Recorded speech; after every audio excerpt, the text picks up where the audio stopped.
1. TV. Off the bench as well, Leao, who's quite in and out at AC Milan, Gary.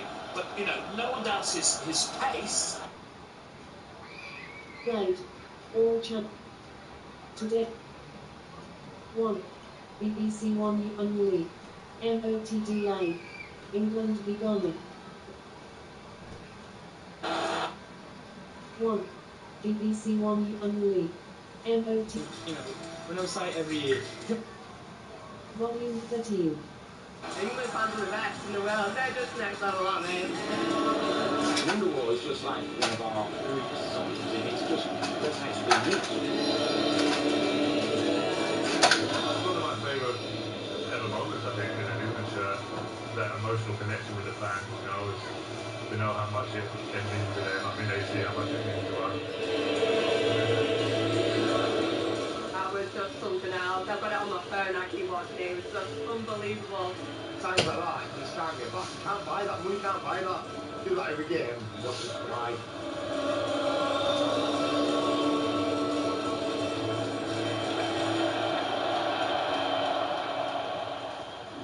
That's what the fans make of it all. Time to hear what Thomas Super thinks. Please, Kelly. Thomas, let's start with your team. 2 changes to the back four that started against Croatia. Spence and Gahey coming in. Talk me through the thought process there. Just have to play.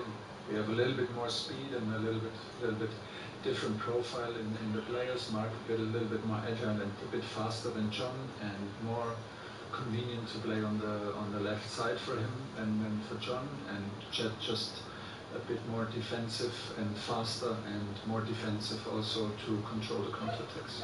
You mentioned there the counter-attacks. Is that a big part of what you expect Ghana to threat today? Yeah, that's a big part. They are happy to give up possession. They want to have ball wins in the center of the pitch, and they want us to fall asleep, want the opponents to feel safe, and then do the counter-attacks with very fast and physical players. The other one is very direct play onto the wings, not shy to use long balls. So that's basically it. I think we will have a lot of duels on the fullback position, and we need to be careful in the coverage and be very aggressive when to stop counter-attacks before they get dangerous. How important could patience be today and discipline? Always important. I just heard the grass is a bit long, so we're happy that it's rainy and the ball is maybe not too fast. Let's see. We need to adapt, but yeah, we will play against. We will have majority of the ball, I think, and it's important that we find a good balance between patience and also intensity and the freedom to attack. And like I said, while we are attacking, we need to protect ourselves to not be too open. And finally, I appreciate you weren't in charge, but at the last 3 major tournaments, England have drawn their second group match. Just how important is winning today in terms of the bigger picture? No, winning is always the most important, but listen, even a draw is not the end of the world, so let's see. We want to put out a good performance and continue where we left off. I'm pretty sure Ghana dreams and thinks about winning. That's it. We have a very difficult group, so after a tough first match comes the next match, and is a tough game against a strong opponent. So we will try to make it happen, and we go for the win. You'd like to say against Ghana? A lot's been made in the last week even about Thomas Tuchel's communication, and you can hear it right there, can't you? The honesty and directness. I absolutely love it. You know, I'm an England fan now, I'm out the game, but as a former professional, to hear him speak about those changes, they're potentially tricky questions, right? Is John Stones fit enough? All the kind of the decisions about picking him in this squad. Why are you picking Mark Gahey tonight? I think he's a little bit more agile, he's a little bit faster than John, which is important tonight. End of. Job done. Everyone knows where they stand. Everyone knows their importance. It's those little things, honestly, as players, that make such a difference. How refreshing is it? I loved it. It's so refreshing to hear a manager just be honest. He's got a clear plan. He's mentioned he's got 14, 15 players who essentially he trusts in, and he's brought in players who know their role as well. It's so important to have that, and they've all got the trust in the manager. It's just so good to see a manager being honest. A lot has been made. It's almost reached mythical status, the half-time team talk from the Croatian match, because the performance from England went up the levels in the second half. But what do you want from a manager at half-time? Well, listening to the players' interviews after the game, and they were open on what Thomas Tuchel said. It's the simplicity. It's not complicated, not tactical. It's the simplicity of we want to play our way, and if we're going to lose the game, we lose the game our way. And that takes me back to Sir Alex Ferguson, in my opinion, the best manager ever. Where he'd say to us at times, you 11 players are better than 11, come win the game. And it's simple but so effective. And as a player, that's all you want. You want that to go and release yourself and go and play with the freedom, and that clears your mind. It makes it so simple, and it sounds like that's what he's done.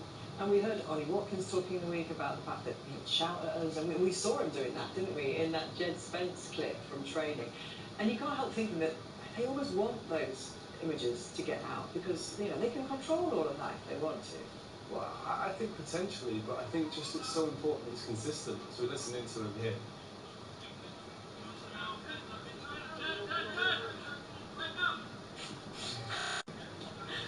Well, that doesn't seem like much, Gabby. Honestly, it doesn't. And that's an everyday occurrence to us. But from the outside world looking in, we know that can quickly turn into something. Jed Spence is lazy. Jed Spence isn't a good trainer.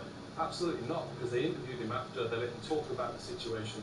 See that every single day. Some people are being told to calm down. Some people are told to stop clowning around. But these are all the little personalities that make a squad. But I just love that he's not afraid to do it in front of anyone and just build that intensity in training. It doesn't leave you that, does it? I think that was intended. I think for Thomas Tuchel, you have the open session, you have the 15 minutes, which the press allowed in for, and very rarely do you see the manager coaching the team in that. Do you know what I mean? Do you see them doing the box play and stuff? But I think that was intended, and that's a message sent to the media and the fans, but also to the players. I know you two had coming together at Soccer Aid, didn't you? Did you? Surprised the TikTokers. Well, it was a throw-in, you can't score from But that's it before goal, I'd score past him in training. And I took a throw-in with my feet. Yeah. And in a small-side game, that's what you do, is in soccer, celebrities around and stuff, and me and him had a little argument. But again, that's what happened. Some of the celebrities were there, looked at us two arguing. Yeah. But that's what happened. I thought we were going to have a fight, but just to get to the point of what Jed's going on, that's the intensity of training, and they all talk about what a great guy he is and how emotionally he's in contact with all of them. But when it comes to it, non-negotiable. Would you enjoy being in this squad? What you're seeing from the outside? I would love it. I would absolutely love it. I feel like they're confident, they are enjoying themselves, feel like they've got that freedom here at the baseball.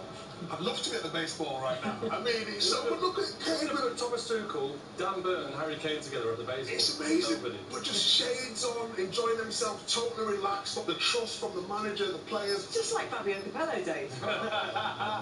that shows, as I said, alluded on before, that shows the relationship with the players, the coaching staff, with the media, because, and I'm not wrong in what I'm saying here, if that was us 20, 15 years ago, there'd be a lot of anger towards that. We're not concentrating on the World Cup. We used to have it when we go and play 9 holes of golf. But now, that is brilliant, because you want the players to relax and take their minds off to Gareth, the game. Helping to shift the culture and the relationship with the outside world, if you like. 100%. Thomas Tuchel is a smart guy. He's built on the success that Gareth has brought, bringing the nation together, bringing the understanding of the guys, as you talked about when we were in those squads, that people they didn't believe that we absolutely loved being there. They didn't believe that we were trying our hardest. Now I get it, because there was a miscommunication, but that's out the way now, and they can build on the relationships there. Now they can push it on a little bit further. Okay, well, the build-up to the World Cup was less than ideal for Ghana. They didn't qualify for AFCON and then sacked their coach, Otto Addo, in March. Carlos Queiroz came in just 65 days before their opening game, and this is the team he's selected to face England tonight. Benjamin Azari, who plays in Ghana's domestic league, replaces Lawrence Atazigi after he had to go off at half-time in their opening fixture. Lamathorn Apoku came in through Fulham's academy. Right back at Sanaya wins his 4th cap only. Thomas Partey starts, having missed that opening match after he was denied a visa to enter Canada. Athletic Bilbao's Inaki Williams comes in and will play alongside Manchester City's Antoine Semenyo, and Jordan Ayew became Ghana's outright record cap holder in their opening match. Well, what a year it has been for Antoine Semenyo. After joining Manchester City from Bournemouth in January, he went on to win the League Cup and FA Cup, finishing with 17 Premier League goals. And it has been quite the journey to get to the biggest stage of all. That's a lot to carry on.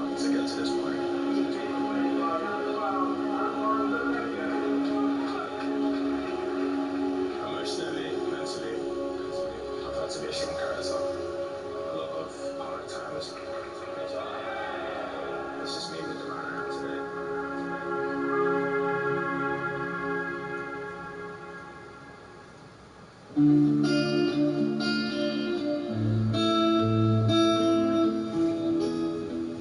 grew up in Ghana in an area called Tanisha. There wasn't enough job for us to do, so we had to move to build a foundation for my family. That was the plan for the future. I was born 2000. Like I was active. If I want him to sleep, I have to take him to the park. If he doesn't get tired, he's just going to kick football all over the place, breaking glasses and stuff. Loved it every Sunday. But my dad would get me out of the house. Just love scoring. It's been in my DNA from when I was young, really. There, I knew he's got something in him. He went to Tottenham, Arsenal, Millwall. But the last straw was Palace. But he got released, came in a car and asked me, Dad, why is this thing happening? I said, look, that's football. I remember going back into the car, just being emotional, crying. I said to my dad, look, okay, I just want to focus on school. I knew he would make it, but it's just someone to believe in him.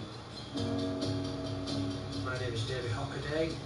The thing I'm really good at is identifying talent and helping that talent fulfill its potential.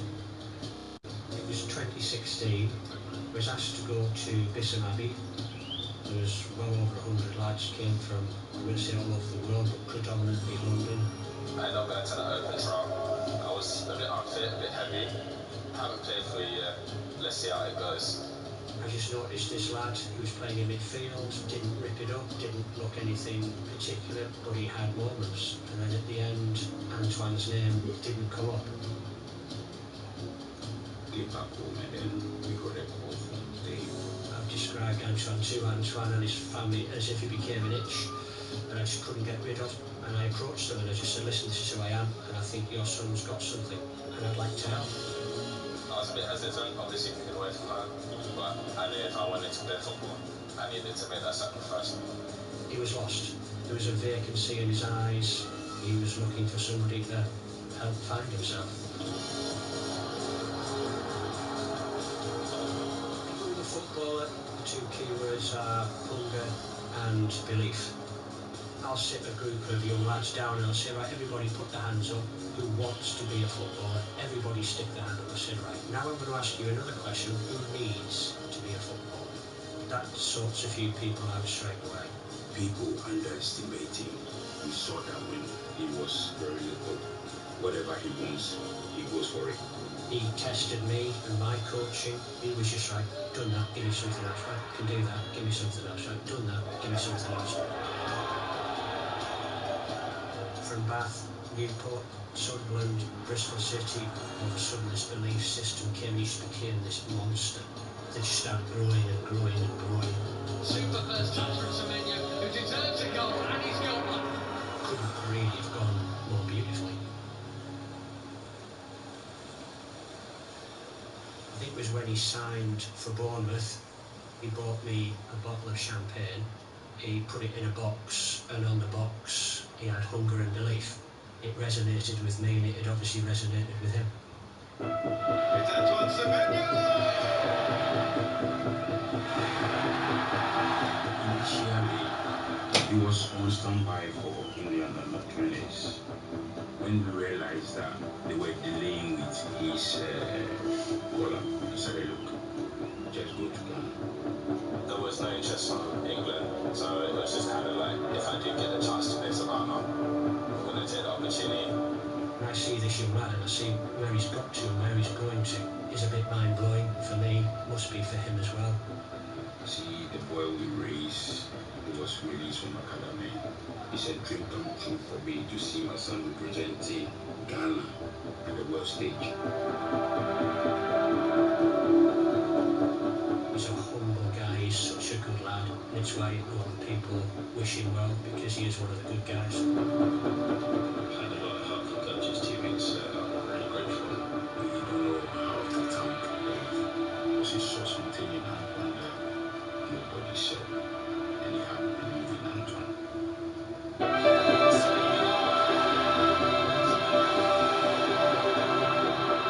think the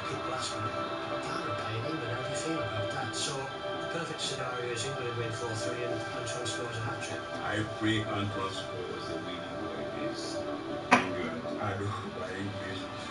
Guys, I don't know how I'm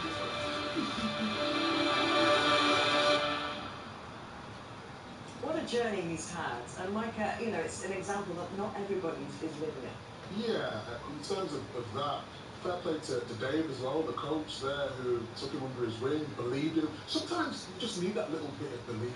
And he built that resilience. Obviously getting knocked back early doors would have done something to his confidence. Let's keep going and going and going. I've interviewed him many times when he was at Man City, and he's just so humble. And he always says he's so grateful for the opportunity. So for him, for all the knockbacks now to play in the World Cup on the biggest stage, I just think it's an incredible story. However, only 3 goals in his 35 caps for Ghana, so they're not quite working out how to get the best out of him yet, Ray. Yeah, but sometimes club football, club football is very different to international football. But I think what we're seeing a rise and a steady rise to his career. And obviously he signed for Man City, and when you just said he's grateful, he's humble, he's grateful for being where he's at now. I think he has to flip that switch and say, you know what, I deserve to be here. I'm here because I've worked hard, I've put myself through all the hard work, all the training sessions, late at night when he was younger, I've got him to this point. So now he has to go and show everyone that he's the main man for Ghana. He's the main man for Man City, or one of the main man for Man City, and I think he's going to be an absolute superstar over the next few years. He's going to get bigger and bigger. Queiroz' 5th World Cup, and he's been involved in 15 World Cup matches. He's got an average possession of 35% in those games. He knows the way he wants to set this team out. Maybe that doesn't help to me.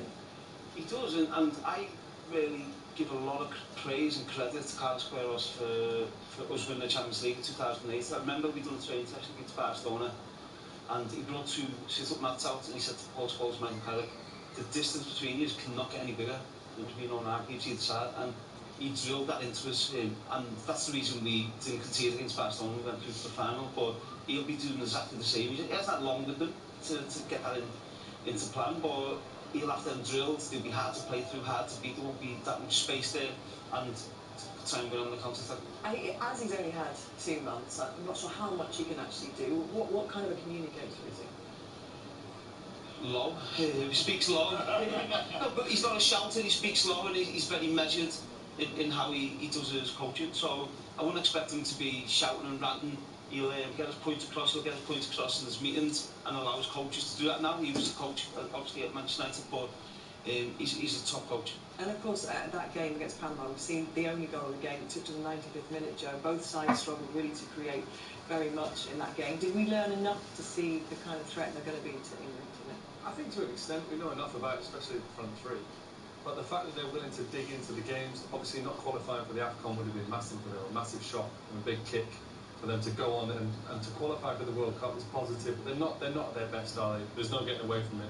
But if they can put that sort of performance in tonight, they'll believe. If they can stay in games, they know they've got a goal in. Yeah, it's a team that, you know, largely plays its football away from the top leagues in Europe. And actually, interestingly, just been handed this stat, it's the lowest team that England have placed in 30 years. Lowest ranked team, going 73rd going into this tournament. Yeah, but if you look at the stories of the World Cup so far, you can dream, right? You look at stories like Cape Verde, Curacao, absolutely brilliant. So, yes, we've got all the stats and in terms of the ranking, but football, anything can happen, and that is the difference, and that's why we love it so much. Okay, just under 30 minutes to kick off, so let's get a word with Alan Shearer, who's on co-commentary duty tonight. I'm sure he preferred to be in the penalty box, but Kelly's pressed high. She's pushed him back to the centre circle.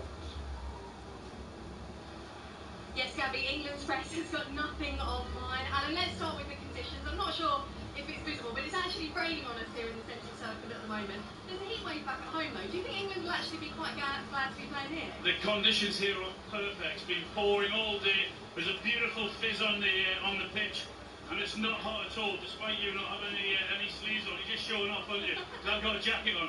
Yeah, that's not actually your jacket, but we won't get into that. Alan did not come prepared, I can tell you that. As for Boston in general, you're a man about town. We know that the Tartan Army absolutely loved their time out here. Have the England fans had a good time? Yeah, we had a little wonder last night. We had a little 1 or 2 pints in with the England fans, and they were perfect. They were brilliant.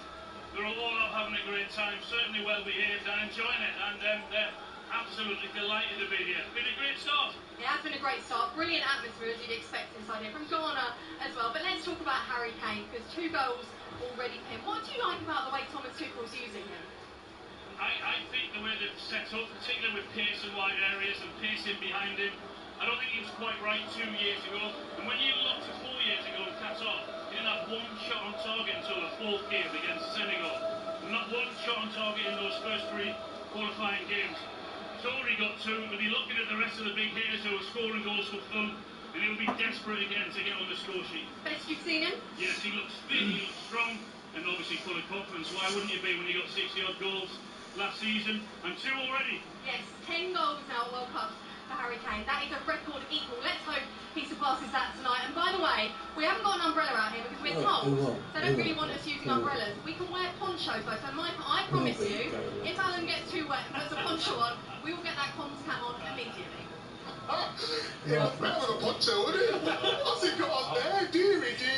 He's not here to defend himself. It did look like he might have come straight from some kind of training run, though. What he was doing there. Called chappers the other night, and now Alan getting your fashion advice. The standards, though. You look fantastic. You're looking sharp tonight. Thank you very much. Let's stay with Harry Kane, though, because we know how effective he can be when he drops deep, but there are challenges for England when he does that. Yeah, right. I think when he comes deep in possession, it's devastating, especially with the runners off from now. We've seen that tonight. But then, just when he drops deep defensively, I think it organises the team, and this is something which England need to get better at, because you don't want him there from a defensive point of view. So if we